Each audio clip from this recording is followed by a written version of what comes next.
Welcome to The Last Breakfast. Please enjoy the video. In this video, I will explain how to make hard candy drops. First, you'll need to gather your essential ingredients: 2 cups of granulated sugar, 3/4 of a cup of light corn syrup, and 1/4 of a cup of water.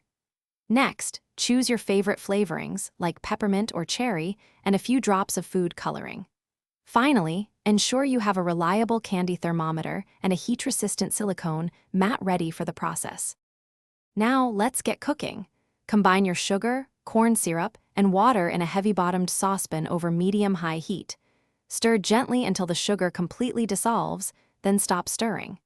Insert your candy thermometer and continue to cook the mixture without stirring until it reaches exactly 300 degrees Fahrenheit, which is the hard crack stage.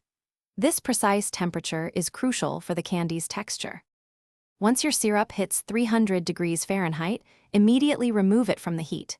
Wait a moment for the bubbling to subside, then carefully stir in your chosen flavor extract and a few drops of food coloring. Work quickly but cautiously, as the mixture is extremely hot.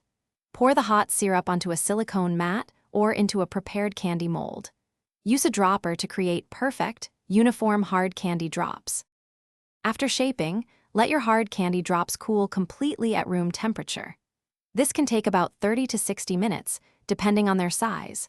Once cooled, dust them lightly with powdered sugar to prevent them from sticking together. Store your delicious homemade hard candies in an airtight container at room temperature for several weeks. Remember to check the description for a link to some amazing socks and other great deals. Thanks for watching. If this was helpful, leave a like and consider subscribing. See you next time.